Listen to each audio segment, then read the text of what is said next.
Oi pessoal, tudo bem com vocês?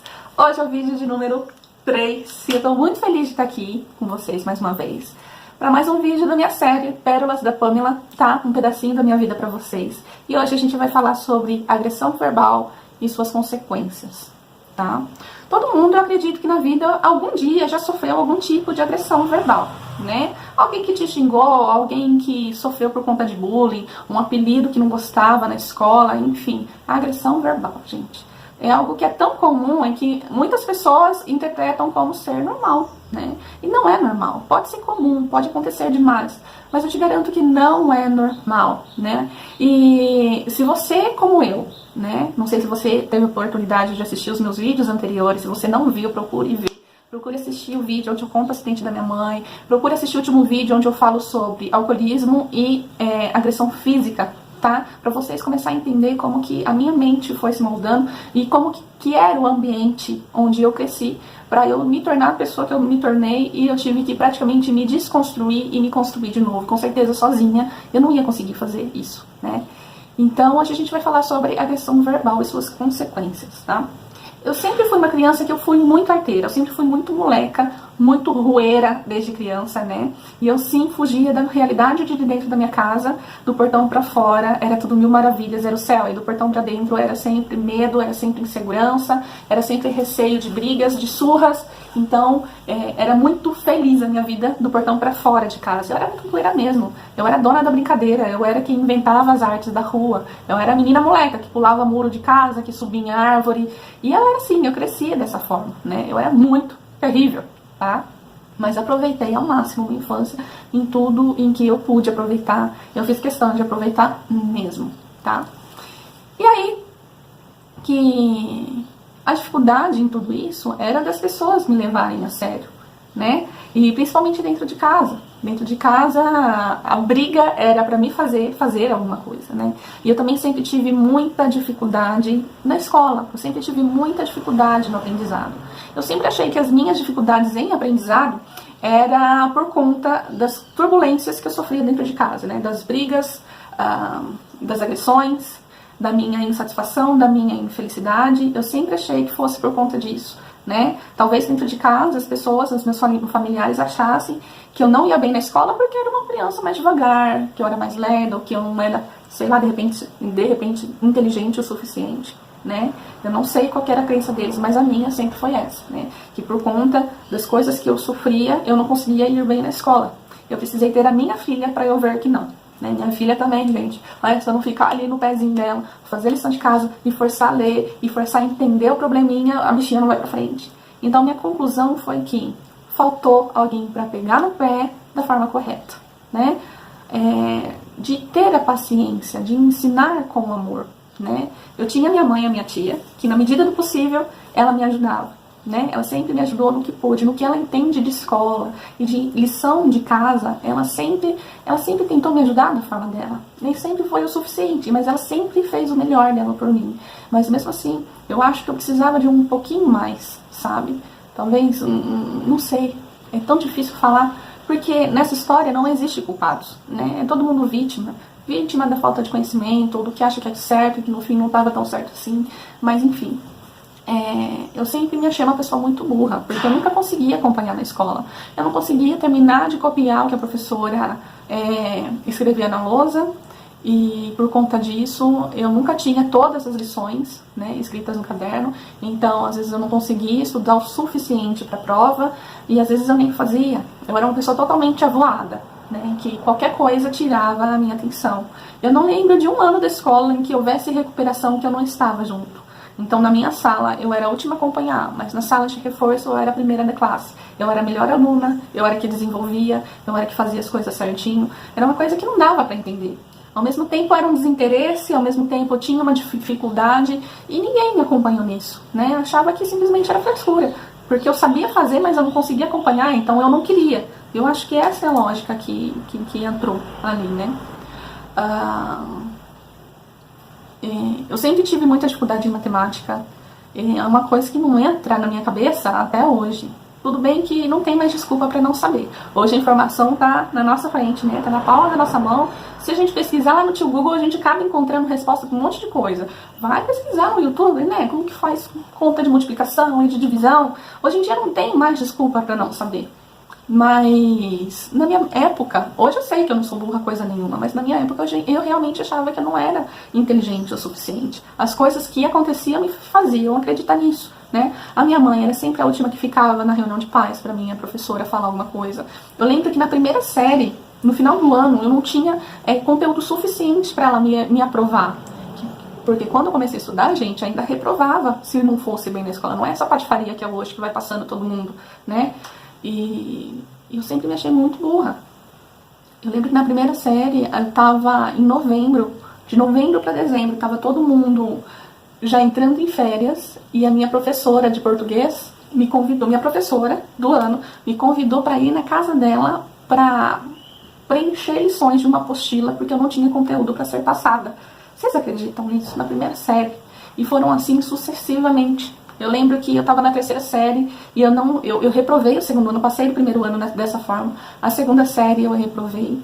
Na terceira série, eu lembro de matemática nunca mais ir pra frente, porque eu não sabia mais conta de divisão. E eu tinha muita dificuldade em multiplicação.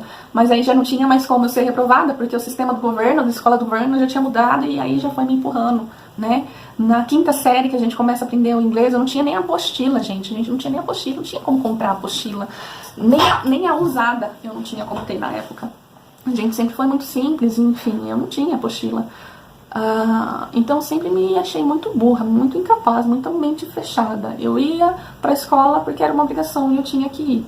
Mas eu sempre me achei muito incapaz de fazer qualquer coisa que fosse relacionado com escola, sabe?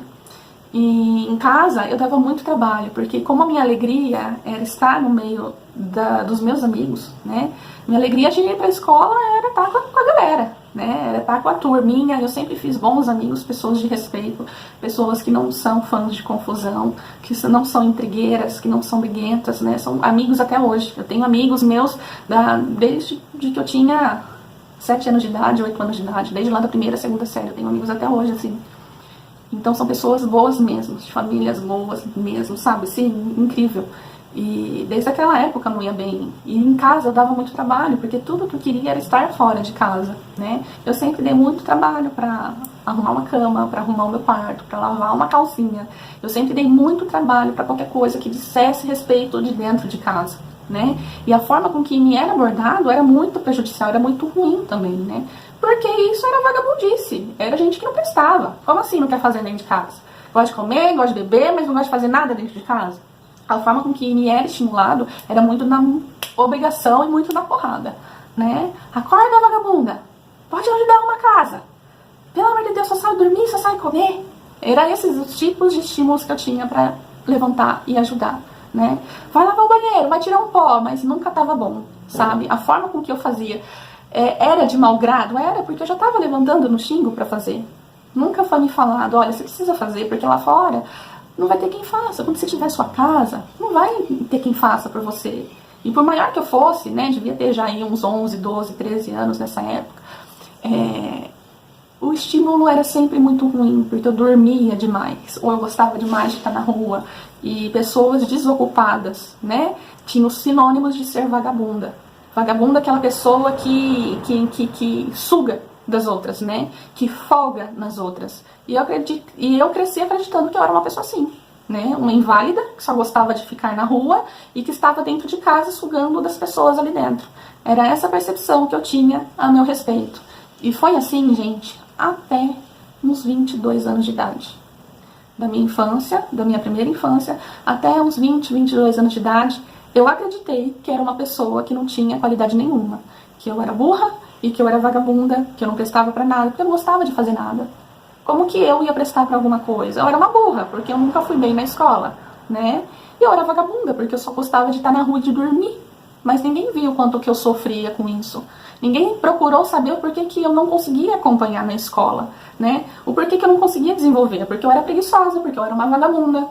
Mas ninguém parou para ver se eu realmente tinha alguma dificuldade, algum déficit de atenção, ou se o ambiente pesado familiar que eu tinha, em meio de brigas, de alcoolismo, estava me afetando de alguma forma, né? Porque é óbvio que não estava me afetando. Se não afetou ninguém lá dentro, por que que ia me afetar? Por que que eu sou diferente dos outros, né? E aí que tá, a gente coloca o óbvio muitas vezes. Não, mas a vida dela, a minha vida foi muito melhor.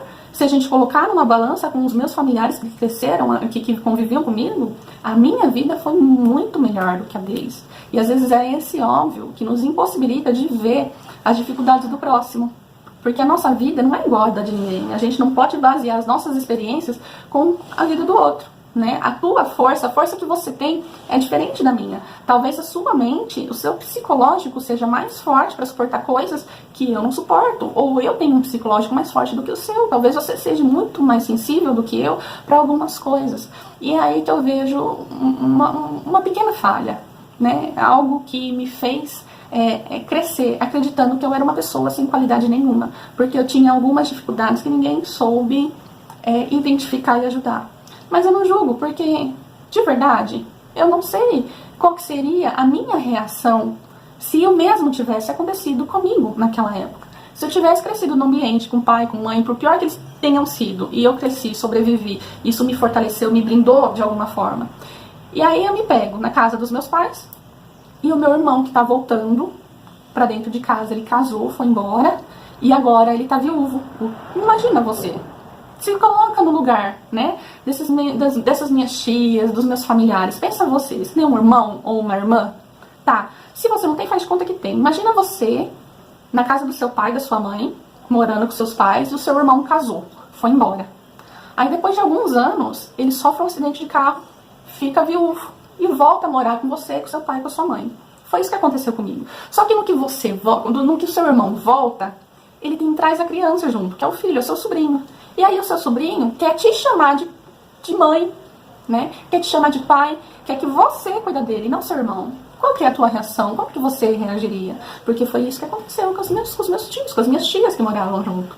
E eu cheguei de fora com essa carga de carência que não era obrigação de ninguém tomar como responsabilidade. Você entende? Só que, e para explicar isso para a criança, que também não tinha culpa de nada daquilo que estava acontecendo.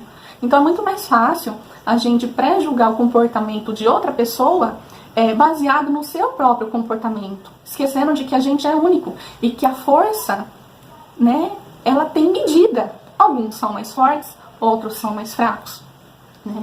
E aquele ambiente de me achar burra, de nossa, só tira zero entre os amigos, nossa, só vai mal, nossa, mas não sabe isso, mas não sabe escrever direito, nossa, é assim, corrigindo toda hora, nossa, eu sou burra mesmo.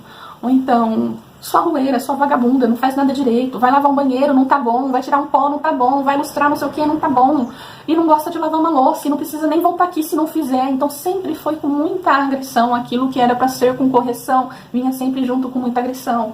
E não era só agressão verbal, tinha agressão física, tinha agressão moral, tinha uma parte com agressão sexual também, que eu passei, que eu vou voltar para conversar sobre isso, que fez parte da minha infância. Graças a Deus não foi rotineiro, mas aconteceu algumas vezes, e eu vou vir tocar nesse assunto, é um assunto mais delicado, mas que eu vou vir tocar. E eu acredito que boa parte da depressão que eu tive foi as coisas que me falaram e que eu acreditei a meu respeito. Porque uma criança, ela não tem noção nenhuma de quem ela é. A criança, ela não sabe se ela é uma pessoa boa, se ela é uma pessoa ruim, e aquilo que acontece com ela, e aquilo que é dita a ela sobre quem ela é, você pode ter certeza que essa criança vai sim tomar como verdade. Então o que eu venho falar pra vocês? Qual que é a minha lição de toda essa agressão verbal? Toma muito cuidado com o que sai da sua boca perto de criança, tá? Cuidado com a forma com que você trata seu filho, cuidado com a forma com que você tá corrigindo a lição da casa dele, tá? E eu vou te falar mais, toma cuidado mesmo. Porque eu tive a tendência das coisas que eu sofri na minha infância, na questão de agressão verbal, eu tive uma tendência muitíssimo forte em replicar na minha filha.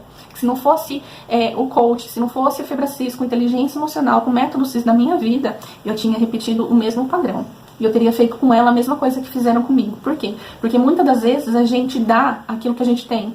Porque pra gente oferecer algo diferente, a gente tem que ter primeiro, a gente só dá o que a gente tem.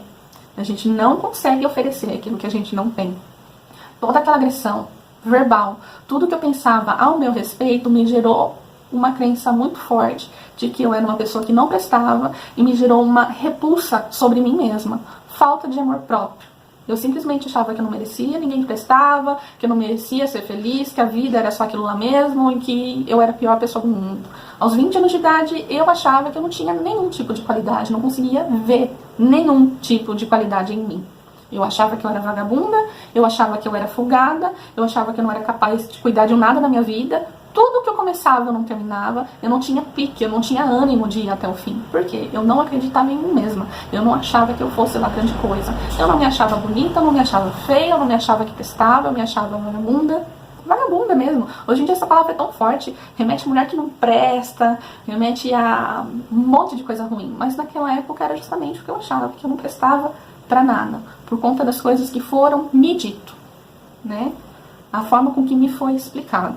Vixe, quanto saí dos cabelos com as minhas tias, quanto uma catar a outra na unha, sabe? Eu acredito que não é dessa forma. Por quê? Porque eu não era fácil, eu simplesmente não queria fazer. Então, talvez na falta de sabedoria, era uma tentativa de me fazer entender que aquilo era o correto fazer. Só que me gerou consequências terríveis e que eu sofro até hoje. Até hoje, eu tenho que me forçar a usar o meu sentido racional para entender que eu preciso arrumar minha casa. Graças a Deus, hoje eu não sou mais bagunceira, como na época em que eu morava com a minha mãe, com que eu era mais adolescente, que eu dava trabalho. Graças a Deus não é mais assim. Mas você sabe o que é você estar arrumando a tua própria casa, pro teu bem-estar, pra tua família, e você sentir raiva, ódio, você vê, você tá fulminando. Por quê? Por conta das coisas lá do passado. Uma crença tão forte, tão miserável, de que você está sendo obrigada a fazer aquilo. O que na verdade é um benefício, você tá com ódio, mas tá com ódio do quê? De fazer o serviço de casa? Não. Das agressões que eu sofri lá no passado por conta desses tipos de serviço. Vocês estão entendendo? A consequência, gente, ela vai virando uma bola de neve, né?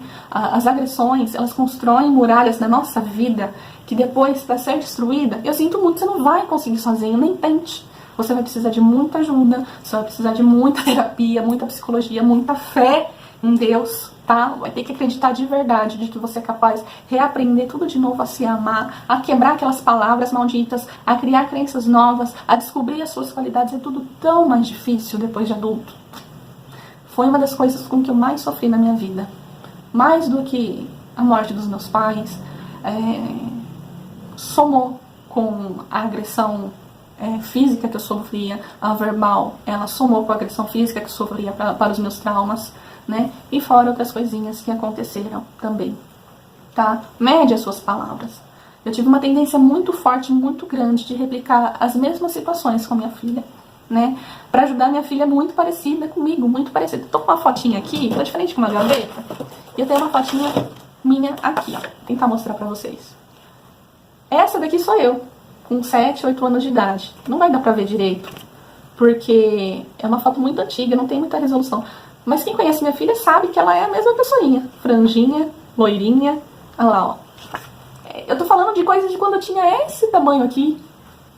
Esse tamanhico aqui. Quando eu tinha esse tamanhico aqui, ó. Eu sofria todas essas coisas. E a minha filha é muito parecida comigo em muitas coisas. Ela só é mais dócil. Eu era muito rebelde, muito teimosa. A minha filha, ela é doce, calma. Não que eu era mal educada, mas a minha filha, ela tem temor. Ela tem medo de desagradar. Ela gosta de obedecer. Ela se sente bem em servir. Eu não. Entendeu? Quanto mais na minha, melhor. Eu era muito assim. E aí, que eu, ao olhar pra ela, é involuntário eu me ver. E aí que eu tava replicando nela todo o sentimento que eu tinha por mim, toda a insatisfação, toda a rebeldia, toda a desaprovação que eu tinha por mim, eu tava replicando nela. Eu tive que quebrar isso. Por quê? Porque senão eu ia oferecer pra ela aquilo que foi me dado. E eu, enquanto não comecei a me amar, a entender quem eu era em Deus, a quem eu era na visão de Deus, né? Porque na visão de Deus eu sou filha, e filha de verdade, né? Na visão de Deus eu sou filha amada, filha querida. Na visão de Deus eu sou desejada. Eu sou feita à imagem dele e para ele. É tão diferente, gente. Na visão de Deus, eu tenho um propósito. Ele me criou para alguma coisa, para algo bom. Porque eu sou a imagem e semelhança de Deus. E se Deus, ele é bom, ele é perfeito, e ele desejou algo para mim, e ele sonhou comigo, com a minha pessoa, ele não fez algo de ruim. Vocês estão entendendo? As pessoas fazem algo de ruim contra a vida de outras pessoas. Mas Deus não. Deus sara, Deus cura, Deus liberta. E foi isso que Ele fez com a minha vida. Tá? Cuidado com a boca. Profetize coisas boas na vida do seu filho. Tenta entender o porquê que ele tem certos tipos de atitudes ou porquê que eles têm alguns tipos de dificuldades. Não ignore a dificuldade do seu filho. Mas também não agrida ele por isso. Né? Às vezes a gente não escolhe as dificuldades. Se a gente soubesse como resolver, a gente já teria resolvido. Né? Presta atenção na forma com que você fala. Toma cuidado. Toma cuidado em ser rude, sabe? Não seja rude. Aqui em casa, a brava sou eu. Meu marido, ele é um doce. Ele é muito bonzinho, super brincalhão. Eu tive que aprender a comunicar direito com a minha filha.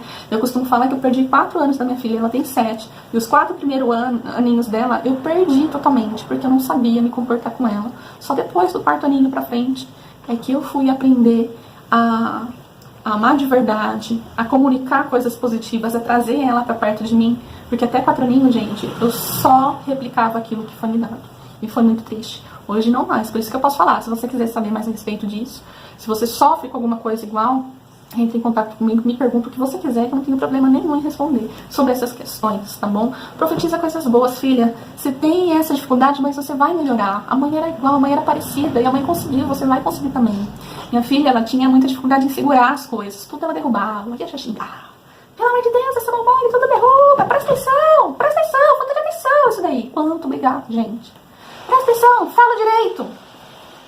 E muito mais, sabe? Eu tive sorte dela ser pequenininha e estar numa fase que dava pra consertar desde já cedo. E hoje minha filha é minha melhor amiga. E eu só não conheço pessoa melhor do que ela. E eu faço questão de falar isso todos os dias. Do quanto que ela é maravilhosa. Do quanto que eu não conheço pessoa melhor do que ela. Que a beleza dela tá por dentro. Vem de dentro. Toda a delicadeza, toda a doçura dela, a infantilidade dela. Ela é maravilhosa, né? E é isso, gente. Espero ter falado o suficiente do quão grave é, do quanto que isso vai repercutir. A tua atitude com teu filho hoje vai repercutir no homem e na mulher que ele vai ser amanhã. Vai repercutir no que eles vão acreditar que eles são para a vida deles, para a formação de caráter deles. E um caráter, uma vez formado, gente, é muito difícil de desconstruir para reconstruir de novo. A pessoa vai ter que querer muito, senão ela vai estar com a vida praticamente destruída. Isso é muito triste, por conta de palavras. Palavras que são lançadas, tá? Vai fazer a pessoa acreditar que ela é uma mentira, né? Então toma muito cuidado com isso. E é isso, tá? O 3º vídeo tá entregue e até o próximo vídeo. Tchau!